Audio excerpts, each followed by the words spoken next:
అదేంటి వంశీ గారు ఇంత క్లుప్తంగా ముగించారు? ఓకే, థ్యాంక్ యూ వంశీ గారు. అండ్ ఇప్పుడు మా డైరెక్టర్ బాబీ గారు టు ప్లీజ్ స్పీక్. బాబీ గారు. అందరికీ నమస్కారం అండి. ఇక్కడ విచ్చేసిన మీడియా మిత్రులందరికీ, పాత్రికేయులకి అందరికీ, అలానే స్టేజ్ మీద ఉన్న నందమూరి బాలకృష్ణ గారికి థ్యాంక్ యూ సో మచ్ బాబు. ఫస్ట్ వాల్తెర వేరే జరుగుతున్నప్పుడు వంశీ గారు నా దగ్గరికి వచ్చి డైరెక్ట్గా అడిగిన ఒకటి మాట, నీ సినిమా రిజల్ట్తో నాకు సంబంధం లేదు, నేను బాలయ్యబాబు గారితో సినిమా చేయాలి అని స్టార్ట్ చేశారు. అక్కడి నుంచి ఎప్పుడు కలిసినా బాలబాబు గారి గురించి మాట్లాడుకుంటూ ఉండేవాళ్ళం. సినిమా రిలీజ్ అయిపోయింది తర్వాత మళ్ళీ బాలకృష్ణ గారితో ఓ రోజు మీటింగ్ అని చెప్పారు వంశీ. సరే ప్రిపేర్ అయ్యా. నాకు అంతకుముందు ఫస్ట్ టైం నేను బాలకృష్ణ గారిని కలిసింది ఒక 4-5 years బ్యాక్ ఎక్కడో పూరి జగన్నాథ్ గారి ఆఫీస్లో ఒక న్యూ ఇయర్కి Jan 1st రోజు పూరి గారు కాల్ చేసి, బాబీ నువ్వు అర్జెంటుగా రా, నీకు ఒక ఎక్స్ట్రాడినరీ పర్సన్ని పరిచయం చేయాలి అన్నారు. పేరు చెప్పలా. నేను చాలా ఉత్సాహంగా కార్ వేసుకొని వెళ్ళిపోయాను. న్యూ ఇయర్ రోజు పైకి వెళ్ళేసరికి సడన్గా ఒక వ్యక్తి చాలా సింపుల్గా కూర్చొని చాలా నార్మల్గా క్యాజువల్గా మాట్లాడుతూ అందరినీ నవ్విస్తున్నారు. అక్కడ చూస్తే బాలయ్యబాబు గారు. నాకు గుండెల్లో డంగ్ డంగ్ డంగ్ డంగ్ అని వెళ్ళి కూర్చున్నాను.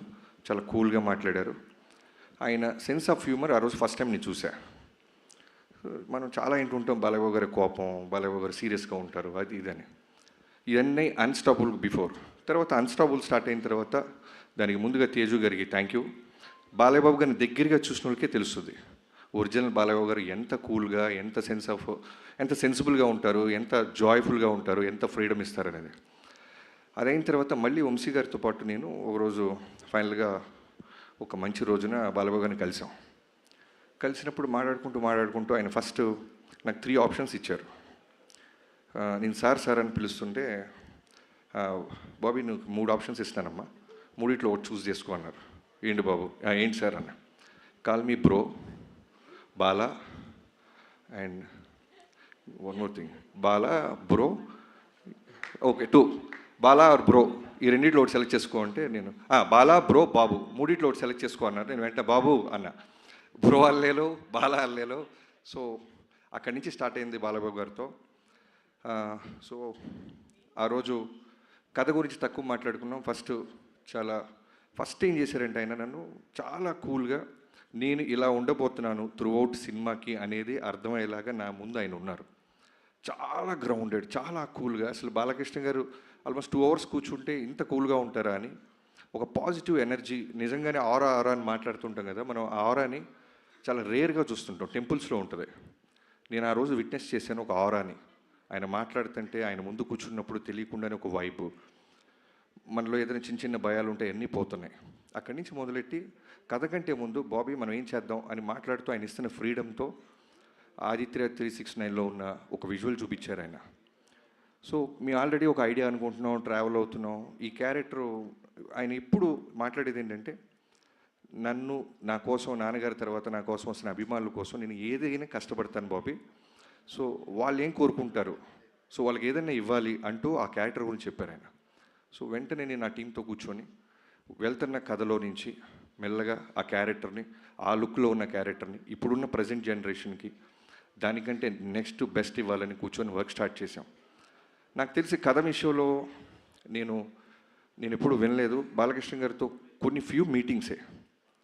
కథ లాక్ అయిన తర్వాత మళ్ళీ ఏ రోజు ఎక్కడైనా ఒక మ్యాక్సిమం చాలా రేర్గా అడుగుతుంటారు ఆయన. అది కూడా ఎలా అడుగుతారంటే, బాబీ గారు ఇది ఓకేనమ్మా, ఇది ఓకే చూసుకో ఒకసారి, ఇది ఇలా కూడా చూడొచ్చా, ఇది ఇలా కూడా చెప్పచ్చా అంటే దాంట్లో ఏదో ఉన్నట్టు. సో వెంటనే నేను టీంతో బౌన్స్ బ్యాక్ వెళ్ళి వర్క్ చేయటం మొదలెట్టామని. అలా చాలామంది బాలయ్యబాబు గారికి ఫ్యాన్స్ ఉంటారు, డైహార్డ్ ఫ్యాన్స్ అంటారు. నేను వర్క్ చేసినప్పుడు నేను రాసిన ఒకే ఒక పదం, ఆయన గురించి నేను తెలుసుకున్న తర్వాత రాసిన ఫస్ట్ డైలాగ్, ఒకడెవడో అంటాడు సినిమాలో ఇతనికి శత్రువులు ఎక్కువ అని. దానికి బాలకృష్ణ గారి చేత ఒక మాట చెప్పించా, అరే ఓ సిఐ సాబ్ హమ్కో దుష్మన్ కమ్, జాన్ దేనే వాళ్ళ ఫ్యాన్స్ జాదా హై. సో అది నిజంగా బాలయ్యబాబు గారితో పనిచేస్తే ఫ్యాన్ అవటం కాదు, లవ్లో పడిపోయి అడ్మైరర్ అయిపోయి మనం ఫాలోవర్ అయిపోతాం. అంటే ఒక సినిమా రన్నింగ్లో ఉన్నప్పుడు నాకు ఏ రోజు కూడా మళ్ళీ ఈ హీరోతో ఇమీడియట్గా చేయాలి, మళ్ళీ కథ రెడీ చేయాలని ఏ రోజు అనిపించలే. ఫస్ట్ టైం నా కెరీర్లో మళ్ళీ బాలకృష్ణ గారితో మళ్ళీ దీనికంటే బెస్ట్ కథ చేయాలని ఆలోచనలు మొదలని. అలాంటి బాలయ్యబాబు గారు ఆరా అది. ఎంత ఫ్రీడమ్ ఇస్తారంటే ఇవాళ రోజున డాకు మహారాజ్ గురించి అందరూ పొగుడుతున్నా, విజువల్స్ బాగున్నాయి, యాక్షన్ బాగుంది, అన్నీ బాగున్నాయి అంటున్నా. దానికి కారణం ఆయన ఇచ్చిన ఫ్రీడమ్. ఎంత అట్మోస్ట్ రెస్పిస్తారంటే డైరెక్టర్గా, అది నాకు ఆనందం కన్నా విపరీతమైన బాధ్యతని బరువుని పెంచేసింది. ఈయన ఇంత నమ్మేస్తున్నారు వాళ్ళని. అంటే లిటరల్గా చెప్తున్నాను, ఓ డైరెక్టర్ వెళ్తున్నప్పుడు ఆయన సిగరెట్ కూడా తాగరు. అంటే ఆయనకున్న స్టార్డమ్కి, ఆయనకున్న ఆరాకి, ఆయనకున్న ఫిల్మోగ్రఫీకి. నాకు 6వ సినిమా నేను దాక్కుని వెళ్ళాల్సి వచ్చేది. ఆయన నన్ను చూసి సిగరెట్ పడేసేస్తారు, వెంటనే లెగిసి మాట్లాడతారు, డైరెక్టర్ గారు వస్తున్నారు సైలెంట్గా ఉండండి అంటారు. ఇలాంటి ఒక ఒక ఒక సూపర్ స్టార్డమ్ ఉన్న హీరో ఎందుకు గాడ్ ఆఫ్ మాసెస్ అయ్యారు, ఇవన్నీ నేను దృష్టిలో పెట్టుకొని ఏదో ఒక విధంగా ఇంత ఫ్రీడమ్ ఇస్తున్నారే, ఇంత గాడ్ ఆఫ్ మాసెస్ హీరో నా చేతిలో ఉన్నారు కదా, మనం బెస్ట్ ఇవ్వాలి అని ఇప్పటిదాకా నేను గర్వంగా చెప్తున్నాను. ఇంకా వర్క్ చేస్తూనే ఉన్నాను, చేస్తాను కూడా. ఈ సినిమా జాన్ 12న ఒక టీం అందరం కలిసి, ఇది నా ఒక్కడి కృషి కాదు, హానెస్ట్గా చెప్తున్నాను, ఒక సైన్యంతో. ఇంకో డైలాగ్ కూడా ఉంటుంది, ఎవడో అంటాడు ఆయన వెనకాల ఒక ముఠా ఉంది అనేదో, అంటే ముఠా కాదు సైన్యం అంటారు. సో అలాంటి ఒక సైన్యం స్టార్ట్ చేస్తే డిఓపి విజయ్ కార్తిక్ కన్నన్ గారు. నేను జైలర్కి ముందే ఒకసారి ఎప్పుడో మాట్లాడాము, నేను వంశీ గారు. అంటే ఏమైపోయిందంటే వంశీ గారు తను కూడా అంతే, చాలా చాలా అంటే బాలకృష్ణ గారికి బెస్ట్ ఇవ్వాలి బాబీ, బెస్ట్ ఇవ్వాలి బాబీ అనేది మనోడు ఎప్పుడు కలిసినా. సో విజయ్ కార్తిక్ కన్నన్ గారి గురించి అడగంగానే వెంటనే టచ్లోకి వెళ్ళి ఆయన్ని పిలిపించి కథ చెప్పడం జరిగింది. సో విజయ్ గారిని ప్రాజెక్ట్లో తీసుకురావడానికి ఫస్ట్ నేను థ్యాంక్స్ చెప్పాల్సింది వంశీ గారితో పాటు ఈక్వల్గా తేజు గారికి. సో నేను తేజు గారికి చెప్పి ఫిల్మోగ్రఫీ అంతా పంపించి, నేను వంశీ గారు ఇలా అనుకుంటున్నాం, ఒక కలర్ ప్యాలెట్ మారుద్దాం, నాన్నగారిని అందంగా చూపించాలి. నా స్వార్థం ఏంటంటే బాలకృష్ణ గారిని ది బెస్ట్ లుక్ ఇచ్చాడు బాబీ అనిపించాలి తేజు గారు అంటే. వెంటనే నాన్నగారితో మాట్లాడి విజయ్ గారి ఫిల్మోగ్రఫీ చూపించగానే ఇమీడియట్గానే యాక్సెప్ట్ చేశారు. సో జనరల్గా ఒక సినిమా అయిపోతుంటే మనం చాలా పనులు అయిపోయినట్టు ఉంటుంది, కానీ ఈ సినిమాకి చాలా ఎమోషన్గా ఉంది. ఒక బెస్ట్ డిఓపితో పనిచేశాను, ఒక బ్రదర్ అనాలా, తమ్ముడు అనాలా, అన్న అనాలా. అంటే ఒకసారి ఎప్పుడో నాకు ఎక్కడో ఒక సేయింగ్ విన్నా, ఒక సినిమా డెలివరీ చేయాలంటే 24 క్రాఫ్ట్స్ ఒక డైరెక్టర్కు ఉన్న విజన్ని వాళ్ళు కూడా అలానే చెడగొట్టకుండా ఇమాజిన్ చేయాలి. బెటర్ చేయకపోతే పర్వాలేదు కానీ చెడగొట్టకూడదు. సో విజయ్ గారితో మొదలెట్టి నేను కథ అనుకున్నది ప్రతిరోజు, అంటే షూటింగ్కి జనరల్గా వచ్చే డిఓపిస్ని చూస్తాం, కానీ రైటింగ్ కూడా వచ్చేవాడు విజయ్ గారు. నాతో పాటు కూర్చుండేవాళ్ళు, నాతో పాటు వాదించేవాళ్ళు, ఎన్నో మాట్లాడుకుండేవాళ్ళం. చాలా గుడ్ సోల్. సో ఇప్పటిదాకా నా కెరీర్ లేని బెస్ట్ ఎందుకు వచ్చిందంటే, నా కథని ఫస్ట్ టైం ఆయన ఐస్తో చూశాడు. బాబీ గారు ఏంట్రా గొడవ పడుతున్నాడు, ఇదా వీడికి కావాల్సిందే అని. First day I still remember Balayya Babu గారి మీద ఒక షాట్ పెట్టాం మనం వెంకట్ మాస్టర్ నేతృత్వంలో. ఆ రోజు అనుకున్నా I took a biggest nice decision. Thank you so much bro, I love you so much. ఈ డాకు మహారాజ్ అనేది నీ కెరీర్స్ బెస్ట్, నా careers best. And Venkatanna, Balakrishna గారితో ఆల్రెడీ 2-3 సినిమాలు చేసావు. సో చెప్పాను కదా బెస్ట్ ఇవ్వాలి అని, వాళ్ళని కూడా రైటింగ్ టేబుల్ మీదకి పిలిచేవాడిని. సో తను కూడా మాతో పాటే కూర్చొని మిగతా సినిమాలు చాలా సినిమాలు క్యాన్సిల్ చేశాడు బాబు మన సినిమా కోసం. తను డేట్స్ ఎగ్గొట్టి బాలకృష్ణ గారికి బెస్ట్ ఇవ్వాలని ఎన్నో సిట్టింగ్స్కి వచ్చి నీ బెస్ట్ ఇచ్చావన్నా. సో ఇంటర్వెల్, ఇంట్రడక్షన్, సెకండ్ హాఫ్లో శాండ్ స్టామ్, ఊచకోత థియేటర్లో అరాచకం, ఇవన్నీ చిన్న పదాలు చూసి ఫీల్ అయ్యి ఇప్పటికీ ఒక 200 సార్లు చూసి ఉంటాం. మా అందరికి అదే వైబ్రేషన్ వస్తుంటే డెఫినెట్లీ తెలుగు ప్రేక్షకుల గురించి నాకు తెలుసు. నిజాయితీగా వర్క్ చేస్తే వాళ్ళు ఇచ్చే ఆదరణ, రెస్పెక్ట్. అలానే తమనన్నా వెళ్ళిపోయారా అన్న, నువ్వు అక్కడికి వెళ్ళాలన్నా, నీకు వర్క్ ఉందన్నా. చెక్ అన్న అన్న ఇక్కడ మైక్ ప్రెస్ వాళ్ళు ఉన్నారు కాబట్టి అన్న. ఆయనకైనా చిన్నవాడిని గురు లైఫ్లో అన్న, పెద్ద పెద్ద మాటలు లైఫ్లో ఉన్నా. అవును. నాకంటే తర్వాత పుట్టావన్నా నువ్వు? అవును, డెఫినెట్గా. ఓకే, తర్వాత మీ మదర్తో మాట్లాడతాను. Thank you, please. So already Balayya Babu గారిది, తమన్ గారిది కాంబినేషన్ తెలుసు.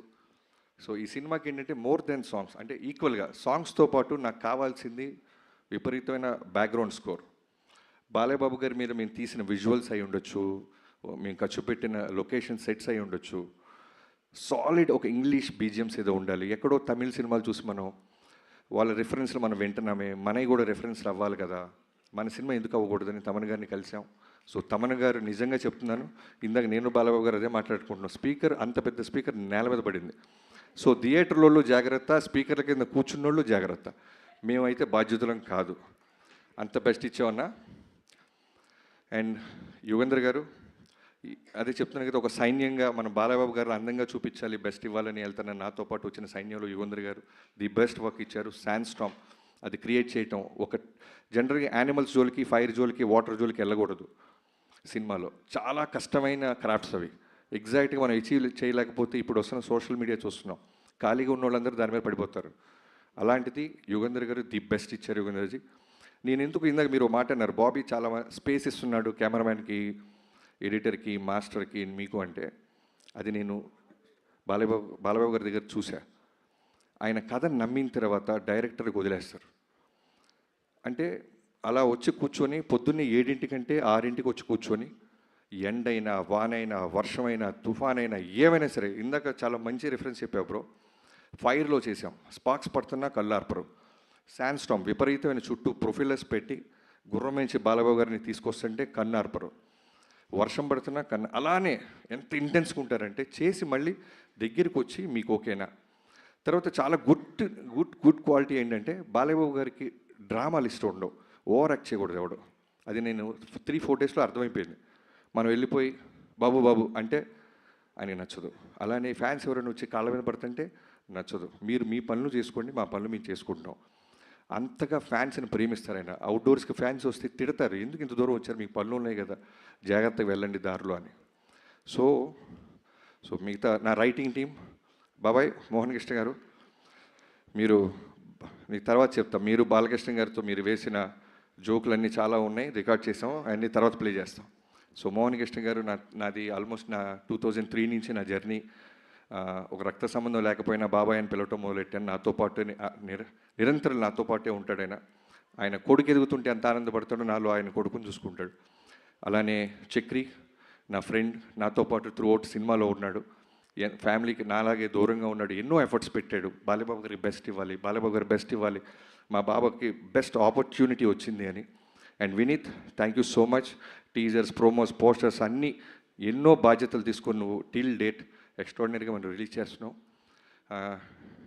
చాలా స్పీచ్ పెద్దదైపోతుంది గైస్, నిజం చెప్తున్నా, ఈ సినిమాకి చాలా ఫంక్షన్స్ ఉంటాయి. ఇవాళే చెప్తున్నాను, ఎవరైనా ఉంటే మార్క్ చేసుకోవచ్చు, వీడింత బిల్డప్ ఇచ్చాడు ఎక్కడన్నా ప్రమోషన్స్ అని. అనంతపూర్ మేము రాకపోవడానికి కారణం బాలయ్యబాబు గారు తిరుపతిలో జరిగిన ఇన్సిడెంట్కి ఇమీడియట్గా రియాక్ట్ అయ్యి, ఇలాంటి టైంలో మనం సెలబ్రేట్ చేసుకోవటం న్యాయం కాదు బాబీ, నా ఫ్యాన్స్ అర్థం చేసుకుంటారు, వాళ్ళు ఎంతో ఖర్చు పట్టారు, ఎంతో కష్టపడ్డారు. ఆల్మోస్ట్ 3-4 డేస్ నుంచి ఒక పండగగా వాళ్ళ దేవుడు వస్తున్నట్టు వాళ్ళందరూ రెడీ అయిన వాళ్ళు, ఒక్క బాలయ్యబాబు గారు ఫోన్ కాల్తో ఎవరు నెగిటివ్ అవ్వలేదు, ఎవరు అప్సెట్ అవ్వలేదు, సినిమా కోసం ఆగారు. ఒక ఎమ్మెల్యేగా బాలయ్యబాబు గారి మనసు అది, ఒక క్యాన్సర్ హాస్పిటల్ అధినేతగా బాలయ్యబాబు గారి మనసు అది అని అర్థం చేసుకున్నారు. నేను ఎక్కడో ఇంటర్వ్యూలో కూడా చెప్పా, బాలయ్యబాబు గారి ఫ్యాన్స్ బాలయ్యబాబు గారిలాగే ఉంటారు, చాలా వరకు స్ట్రైట్ ఫార్వర్డ్, నచ్చినా నచ్చపోయినా. లైక్ ఎగ్జాంపుల్ వంశీ, తనకు నచ్చిన ప్రమాదమే, నచ్చపోయిన ప్రమాదమే. నచ్చితే పెద్ద పెద్ద స్టేట్మెంట్ చేస్తాడు, భయవేస్తుంటుంది, నచ్చకపోయినా అలానే ఉంటుంది. వంశీ గారు ఎంత ఫ్రీడమ్ ఇస్తారంటే, మా 130 రోజులు షూటింగ్ జరిగితే నాకు తెలిసి హార్డ్లీ ఒక 5-6 టైమ్స్ వచ్చి ఉంటారండి. యావిడికి రమ్మంటే పర్లేదు గురువు మీరు చూసుకోండి అంటారు. సినిమా అంతా రెడీ అయిన తర్వాత వచ్చి రావటం మొదలెట్టాడు. అంత స్పేస్, అంత ఫ్రీడమ్ ఇచ్చేవాడు వంశీ గారు. Thank you so much. I hope మీ డ్రీమ్ 15 ఏళ్ళగా వెయిట్ చేస్తున్న మీ డ్రీమ్ని ఈ సినిమాతో మనం బెస్ట్ ఇస్తున్నాం. మీరు ఇంకా బుక్ మై షో ఆ గొడవలో ఉన్నారు, ఓకే క్యారీ ఆన్, మన సినిమా కాబట్టి. అలానే editors Niranjan, thank you Niranjan, thank you so much, మీకు నిద్ర లేకుండా చేస్తున్నాను. అలానే Reuben bro, thank you so much, నువ్వు ఈ సినిమాకి ఇచ్చిన బెటర్మెంట్ కట్ చాలా చాలా హెల్ప్ అయింది. అంటే ఇటు సినిమాని చాలా పై స్థాయికి తీసుకెళ్ళింది. అండ్ శేఖర్ మాస్టర్ గారు and Shankar master, thank you so much. And Avinash Kolla గారు, నేను ఫస్ట్ టైం అవినాష్ గారితో పనిచేస్తున్నాను, ఆర్ట్ డైరెక్టర్. అంటే చెప్పాను కదా, నేను జనరల్గా దేవుణ్ణి, ముహూర్తాన్ని నమ్ముతాను, కానీ బాలబాబు గారిని చూసిన తర్వాత వాటి వైబ్రేషన్ నిజంగానే నాకు అర్థమైంది. ఏ ముహూర్తాన ఆయన కథ విన్నారో, ఏ ముహూర్తాన్ని ఆయన సినిమా పూజకి ముహూర్తం పెట్టారో నాకు తెలియదు. ఆ రోజు నుంచి అన్నీ ఈ సినిమాకి పాజిటివ్ జరుగుతూనే ఉన్నాయి.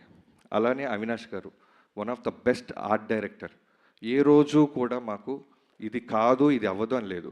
జైపూర్, రాజస్థాన్ ఎక్కడికైనా వెళ్ళు, ఆ వరల్డ్లో అక్కడికి వస్తున్నారు, అక్కడ క్రియేట్ చేశారు. ఇక్కడికి వచ్చిన తర్వాత మాకు ఏదైనా బ్యాలెన్స్ ఉందంటే ఆ వరల్డ్ మొత్తం మాకు తీసుకొచ్చి పెట్టేవాళ్ళు. Thank you Avinash ji, thank you so much. మీలాంటి ఒక టెక్నీషియన్స్తో నాకు ఈ సినిమాలో దొరకటం నిజంగా ప్రౌడ్గా ఫీల్ అవుతున్నాను. Thank you so much.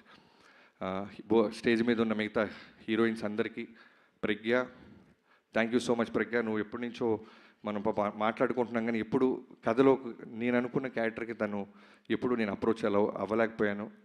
ఎగ్జాక్ట్గా ప్రజ్ఞకి నేను కాల్ చేసినప్పుడు నేను ఇప్పటికీ నాకు ఆ వైబ్రేషన్ వస్తే తను తిరుమల దేవస్థానానికి వెళ్ళి బయటికి రాగానే నేను కాల్ చేశానంట.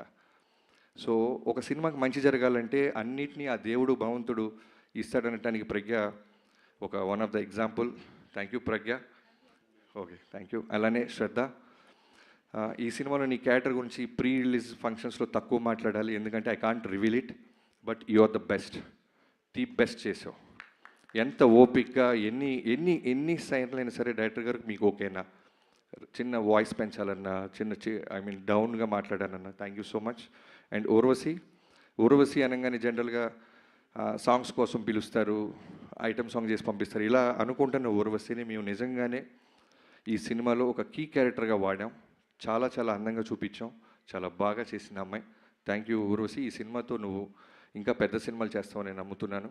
అండ్ ఈ సినిమాలో చాలామంది క్యాస్టింగ్ క్రూ ఉన్నారు, లైక్ చాందిని చౌదరి, తను హీరోయిన్గా చేసినా సరే మేము ఒక ఇంపార్టెంట్ క్యారెక్టర్ ఉందనగానే మా సినిమా పట్ల, బాలయ్యబాబు గారి పట్ల ఉన్న రెస్పెక్ట్కి తను యాక్సెప్ట్ చేసి ఈ సినిమాలో చిన్న క్యారెక్టర్ అయినా చేసింది. అండ్ బాబీ డియోల్ గారి గురించి చెప్పాలంటే, మేము ఏదైనా డెసిషన్ తీసుకునే ముందు ఫస్ట్ వన్స్ మేము లాక్ అయ్యే ముందు నేను, వంశీ గారు, బాలయ్యబాబు గారి దగ్గరికి వెళ్ళినప్పుడు ఒక 4-5 పేర్లు చెప్తుంటే ఆయన వెంటనే సడన్గా బాబీ డియోల్ కరెక్ట్ బాబీ అన్నారు. నాకు బాబు అన్న, బాబీ డియోల్ 100% కరెక్ట్ బాబీ గారు, ఒకసారి మీరు ఆలోచించండి, మీరు చెప్తున్న ఈ క్యారెక్టరేషన్కి, ఆర్క్కి పర్ఫెక్ట్గా ఉంటాడు, ఇమీడియట్గా మీరు టచ్లోకి వెళ్ళండి, లేట్ చేయొద్దు అన్నారు. సరే మేము 2 రోజులు టైం పడుతుంది, మళ్ళీ కాల్ చేశారు, బాబీ మీరు వెళ్ళారమ్మా బాబీ డియోల్కి టచ్లోకి. బాబు రేపు వెళ్ళండు, లేదు త్వరగా వెళ్ళండి, నా ఇంటెన్షన్ చెప్తుంది ఈ సినిమాకి తను అన్నారు. సరే వెళ్ళాం, కథ చెప్పాం, ఇమీడియట్గా ఈ సెట్ ఓకే. అది మేము చెప్పిన కొన్నాళ్ళకి యానిమల్ సినిమా రిలీజ్ అయ్యి బ్లాక్ బస్టర్ అయింది. సో అప్పుడు అర్థమైంది బాలయ్యబాబు గారు ఎక్కడ ఆయనకి సెన్స్ చేశారు, ఈ సినిమాకి చాలా న్యాయం చేస్తాడు బాబీ. ఆ తర్వాత వెళ్తే అంటే డేట్స్ అలాట్ అవ్వటం కష్టం అవుద్ది, చేయొచ్చు బాబీ డియోల్ గారు, కానీ మేము అనుకున్న డేట్స్కి వస్తాడో రాడో అని ముందే పంపించారు. సో బాబీ డియోల్ గారు ఈ సినిమాలో ఆఫ్టర్ యానిమల్ చాలా చాలా చాలా స్ట్రాంగ్ క్యారెక్టర్ చేశాడు, చాలా చాలా బాగా చేశాడు. Very very very good soul person, బంగారం, పేరుకి విలన్ అయినా సరే చాలా బంగారం. థ్యాంక్ యూ బాబీజీ. తను కూడా నిన్న మాట్లాడాడు, ఈ సినిమాకి చాలా ఫంక్షన్స్ ఉంటే నాకు అర్థమవుతుంది Bobby, I definitely come to Anantapur అన్నారు. వీఆర్ లుకింగ్ ఫార్వర్డ్ బాబీ గారు. అండ్ ఎవరైనా మర్చిపోతే నాకు క్షమించాలి. ఇక్కడ స్టేజ్ మీద నాకు రాగానే ఇందాక కొంతమందిని చూస్తే మనకి జనరల్గా చిన్న పోలీసు చూడగానే దొంగకి చిన్న భయం ఉంటుంది, అలా భర్త గారిని చూస్తే నాకు చిన్న చలక్క పెడుతుంది. ఎందుకంటే బాలయ్యబాబు గారు కథ ఓకే అన్నారు, క్యారెక్టర్ ఏదో ఆయనకి పెద్ద కథ కూడా వింటారు, ఆయన ఒక క్యారెక్టరు, ఫ్యాన్స్ ఎలా మనల్ని ఎక్స్పెక్ట్ చేస్తుంటారు వాటి మీద ఫోకస్ చేస్తారు. ఓ రోజు ఎప్పుడు తేజు గారు టచ్లోకి వచ్చి బాబీ గారు ఒకసారి కథ విందామా అన్నారు. బాలయ్యబాబు గారు ఓకే అన్నారు, పిల్లలదే ఉందని సరదాగా వెళ్ళిపోయా, కథ చెప్పడం మొదలెట్టా. అంతా అయిన తర్వాత నవ్వారు, అన్నీ అయిపోయిన తర్వాత మెల్లగా పిన్ పాయింట్ స్టార్ట్ చేశాడు భర్త గారు. నాకు లోపల అర్థమవుతుంది, అమ్మో ఎవరు చాలా మాస్టర్ లాగా ఉన్నాడు బాబు అని. కొంతమంది అడుగుతుంటే అర్థమైపోద్ది, అడగాలి కదా అని అడుగుతారు, బట్ మనం రెస్పెక్ట్ ఇస్తాం, చాలా విన్నట్టు వినయంగా నటిస్తాం. కానీ సీరియస్గా చెప్తున్నాను బ్రదర్, ఆ రోజు నువ్వు అడిగిన పాయింట్స్ నిజంగానే చాలా ఎక్స్ట్రాడినరీ క్వశ్చన్స్ అడిగాడు. సో అవన్నీ నేను వచ్చి టీంతో, నాకున్న అలవాటు ఏంటంటే వెంటనే ఎవరు అడిగినా సరే నేను ఎందుకు అడుగుతున్నారు కామన్గా ఈ పాయింట్ అని వచ్చి టీంతో కూర్చొని నా టీంతో వర్క్ చేస్తాను. అలా వర్క్ చేసిన తర్వాత చాలా బెటర్మెంట్స్ జరిగినాయి. ఆ తర్వాత ఎప్పుడో తేజు గారికి నేను టీజర్ ఏదో రెడీ అయింది చూస్తారా అంటే భర్త గారు కూడా వస్తున్నారన్నారు. మళ్ళీ టెన్షన్, అమ్మో వస్తున్నా, ఇప్పుడు ఆల్రెడీ సినిమా తీసేసాం చూసేయమంటారా. రాగానే సర్ప్రైజింగ్గా ఒక అరగంట సినిమా చూపిస్తే తెగ ఎంజాయ్ చేశారు, ఆయన నవ్వుతూనే ఉన్నారు. ఆ రోజు ఫిక్స్ అయిపోయా, ఈ సినిమా బ్లాక్ బస్టర్. ఎందుకంటే ఆయనలో మాస్ ఆడియన్ ఉంటాడు, చాలా చాలా చాలా సెన్సిబుల్, లైక్ అమీర్ ఖాన్ గారి గురించి వింటుంటాం, చాలా రూటెడ్గా పాయింట్స్ పట్టుకుంటారు. సో అలాంటి ఆడియన్ ఉన్నారు. సో థ్యాంక్ యూ భరత్ గారు, మీకు సినిమా నచ్చిన రోజు నేను ఫిక్స్ అయ్యి నేను నిజంగా గర్వంగా ఆ రోజు నుంచి కొత్త కారుకి అడ్వాన్స్ కూడా ఇచ్చా. భర్త గారికి నచ్చిందంటే ప్రపంచానికి నచ్చిందని. సో థ్యాంక్ యూ తేజు గారు, thank you so much. Suma గారు థ్యాంక్ యూ, క్షమించాలి ఇంకేమైనా మర్చిపోతే. నిజంగానే మిక్సింగ్లో ఇంకొక చిన్న వర్క్ ఉంది, నేను బయలుదేరాలి. బాబు థ్యాంక్ యూ సో మచ్. నా లైఫ్లో ఈ cinema Daaku Maharaj with NBK గారు 109 నా లైఫ్లో మర్చిపోలేను. నేను జనరల్గా పెద్ద పెద్ద స్టేట్మెంట్స్ ఈను, తొడలుగా కొట్టను. మీకోసం స్టేజ్ మీద సక్సెస్ రోజు తొడ కొడతా బాబు. తొడ కొట్టే సినిమా తీసాం, మిమ్మల్ని అందంగా చూపించాం, మిమ్మల్ని ఎమోషనల్గా చూపించాం. బాలబాబు గారిలో ఎంత మంచి నటుడు ఉన్నారో మనకు తెలియంది కాదు. సో బాబీ సైడ్ నుంచి ఎక్కడో రవ్వంతా నేను నా సైడ్ నుంచి ఏదో తీసుకురావాలి. బాలబాబు గారితో అందమైన కాస్ట్యూమ్స్ వేయించాలి, బాలబాబు గారితో అగ్రెసివ్ యాక్షన్ చేయాలి. చాలామంది నా ఫిల్మోగ్రఫీలో సినిమాలు చూసి ఇంట్రో బాగా తీస్తావు ఇది అంటారు. సో బాలకృష్ణ గారితో చేస్తున్నప్పుడు నాకేమైపోయిందంటే, నేను మా పాపతో సింగపూర్ వెళ్ళాను 2 years బ్యాక్. నిజంగా ఫస్ట్ టైం లైఫ్లో ఒక పెద్ద జూ ఉంది, సింహాన్ని చూసా. అంటే భయము ఆశ్చర్యం రెండు వెళ్ళినాయి. ఓ సింహం ఇంత ఉంటుందా, అది చాలా సైలెంట్గా చూస్తుంటుంది సింహం. మామూలు మిగతా యానిమల్స్లో గొడవ చేయదు, అటు ఇటు జంప్, సెటిల్డ్గా అలా చూస్తుంది. అది అలా ఫాలో అవుతుంది నన్ను, నేను కార్లో ఉంటే. సో దాన్ని చూసినప్పుడు ఏ అయితే వైబ్రేషన్ వచ్చిందో బాలయ్య గారు చూసినప్పుడు అదే వైబ్రేషన్ ఉండేది. చాలా కామ్గా ఉంటారు ఆయన. నువ్వు ఏమి ఇచ్చినా సరే యుద్ధానికి రెడీ అంటే రెడీ అవుద్ది సింహం. లేదు సైలెంట్గా ఉండంటే సైలెంట్గా కూర్చొని అలా వాచ్ సర్కస్ అలా చూస్తుంటుంది. బట్ మేము డీల్ చేసింది సర్కస్లో సింహాన్ని కాదు, అడవిలో సింహంతో ఒక అద్భుతమైన ఆట ఆడాం. ఆ ఆట Jan 12th రాబోతుంది. మిగతా వాళ్ళందరికీ పేరు ఎవరైనా మర్చిపోతే నాకు క్షమించాలి. థ్యాంక్ యూ సో మచ్ గారు. Thank you so much. And success మీట్లో మీరు తోడగొట్టడం కోసం మేము ఎదురు చూస్తూ ఉంటాం అంతే. అండ్ అలాగే ఇప్పుడు మాట్లాడబోతున్నటువంటి వ్యక్తి మనం చాలా అరుదు